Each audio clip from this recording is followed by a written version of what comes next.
Assalamu alaikum wa rahmatullahi ta'ala wa barakatuh. Dear students, welcome to our fifth lesson. Today we're going to learn about consonants and vowels. So our lesson today is on consonants and vowels. Consonants and vowels. So this lesson is about consonants and vowels. It is about consonants and vowels. Vowels, consonants. Marka consonants of Somali waxaa lagu yidhahdaa shibbane, vowels waxaa of Somali lagu yidhahdaa shaqal. Marka kuwa waa shaqalada, kuwana waa shibbanayaasha. Waxaan ku rahdaya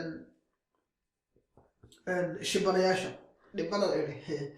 Vowels.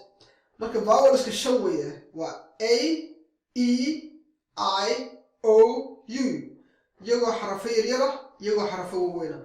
A, E, I, O, U. A, E, I, O, U. Shanta xaraf waxaa la yidhahdaa vowels. Waxaa la yidhahdaa vowels.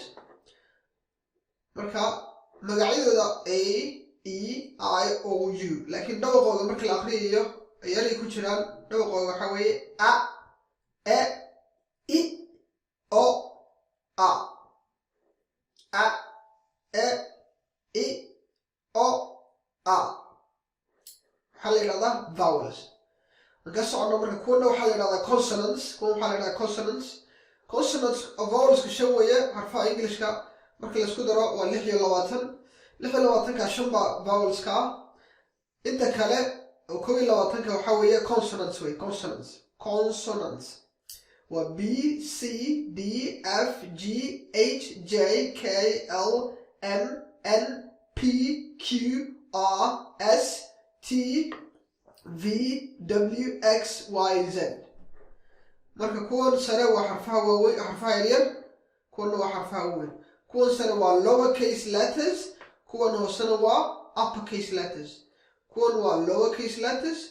Kuwana waa uppercase letters. So these are vowels and these are consonants. Vowels are 5 in number. They are A, E, I, O, A, or their names A, E, I, O, U. And the consonants are 21 in number. So they are B, C, D, F, G, H, J, K, L, M, N, P, Q, R, S, T, V, W, X, Y, and Z. So those 21 letters are called consonants, and these 5 are called vowels. And today the lesson is very brief. So, the lesson is over now.